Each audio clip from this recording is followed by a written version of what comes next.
Доброго времени суток. 15 сентября, воскресенье. С субботы на воскресенье я приехал в свой с недавних пор сделанный лагерь. От города недалеко, но место очень такое труднодоступное. Относительно как бы. У кого есть вот такая машинка, для того не составит труда. Но поэтому тут тихо. И кое-где только тут фермер своих коров выгоняет на луг, мычат. Но в этом даже есть кое-какой такой шарм, что ли, такой после города. Но, короче, не беспокоит. Сентябрь уже к концу, и я вам скажу, что довольно таки холодно уже ночью. Поэтому вот я до этого спал в одежде, ну то есть там расстегну, там ремень все вытащу из карманов, там ножик отстегну, чтобы не мешало. И я скажу вам, что это, ребята, ошибочный вариант.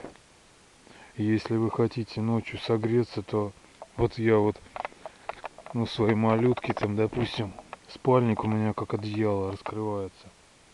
А он раскрыт, как одеяло, потом еще шерстяное такое одеяло тонкое, потом еще покрывало. И я замерз как бы. Если вы хотите согреться, ну, как бы сами себя согревать, то лучше всего это, ну, какое-нибудь термобелье и хороший спальник. Вариант спать в одежде работает только когда вам надо что-то там вылезти, подбросить в костер дровка, ну что-то такое сделать, чтобы не одеваться, только обуться быстро и выскочить там, допустим, какая-нибудь, не знаю, страйкбольная игра там, допустим.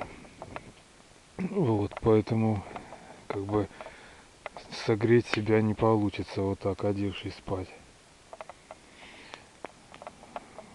Что еще сказать? Ну, еда тут у меня в этот раз. Воды я взял 10 литров, поэтому можно сварить себе каши. Вчера варил рис, сегодня пшеничная в пакете, как и многие туристы предпочитаю, потому что котелок мыть намного проще, с кашами вообще проще манипулировать в пакетах. Кашу не солю, потому что купил коса копченая, вот этот сыр, он очень соленый и дополняет себя. Консерва, чтобы не было так сухо есть кашу. Ну, короче, вот только вот с теплом этим небольшой получился такой косячок. Ну а так дождя не было, ветер только. А, еще хочу сказать по ветру. Если вы видите, что ветреная погода, смотрите вверх. Выбирайте стоянку, где нет сухих деревьев и толстых веток сухих, потому что у меня товарищ как-то группа поехала, и ему в голову прилетела сухая ветка, прямо острым концом ему в голову. И он сидел всю оставшуюся, ну, поездку, там 3 дня, по-моему, с перевязанной головой, как партизан. Очень было ему неприятно это. Вот. Если где-то сухие деревья, рассчитывайте его длину, если он упадет, не достанет ли ни палатку, ни машину. Вот так вот надо рассчитывать все. Не так просто это все. Поездки. Вот шалашик временный. Вот. Так что травматизм никому не нужен. Хочется просто насладиться природой и живым вернуться или невредимым домой на место постоянной дислокации. Вот так вот. Так что смотрите вверх, не только перед собой вниз, но и вверх.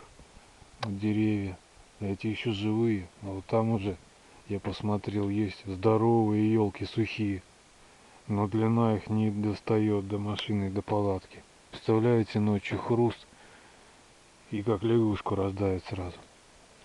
Вот так. Отдыхайте. Короче, что еще могу пожелать всем? Здоровья и позитивных впечатлений.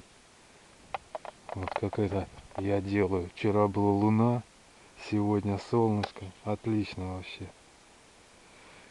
Ой. Сейчас кашки сварю, покушаю, попью чайка из еловой хвои отварчика. Чудесно. Все, наслаждайтесь жизнью и положительными эмоциями. Все, пока.